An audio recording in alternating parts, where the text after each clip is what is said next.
मात्र चोर होणार नाही. म्हणून काय सांगितले, महालात चोर असे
पृथ्वीवरती असंच गुंडत राहणार आहे.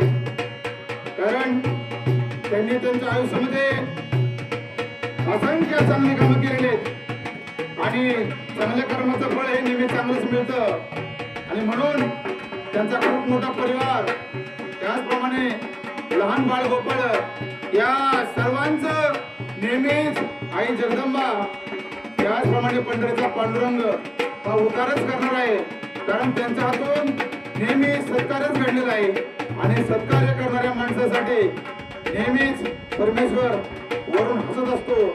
आदरणीय नानांची आजच्या या पालखी सोहळ्यानिमित्त 100 पूर्ण हो. नानांचा आशीर्वाद आमच्या सगळ्या जनमानसांच्या पाठीवरती असाच असो, अशा प्रकारची या पांडुरंगाला प्रार्थना करून पुढचे चरण.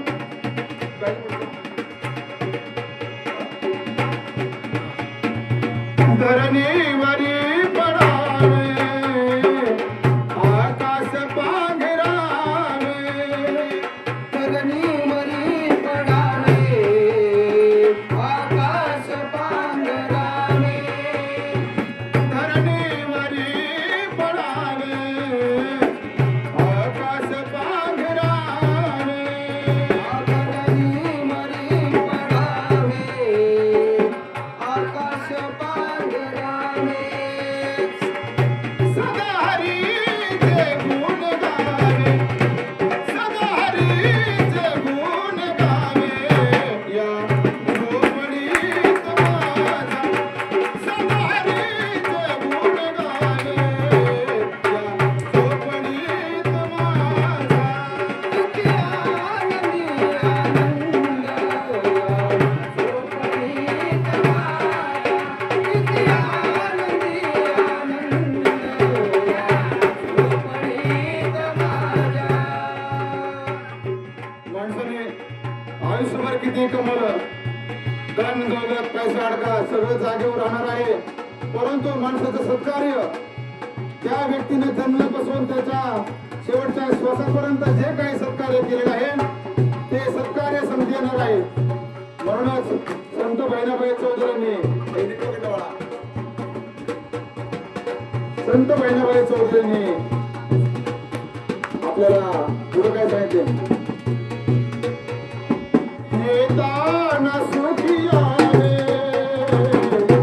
जाताना सुखी जावे, येताना सुखी यावे, जाताना सुखी जावे. लहान बाळ जन्माला येताना काहीच घेऊन येत नाही.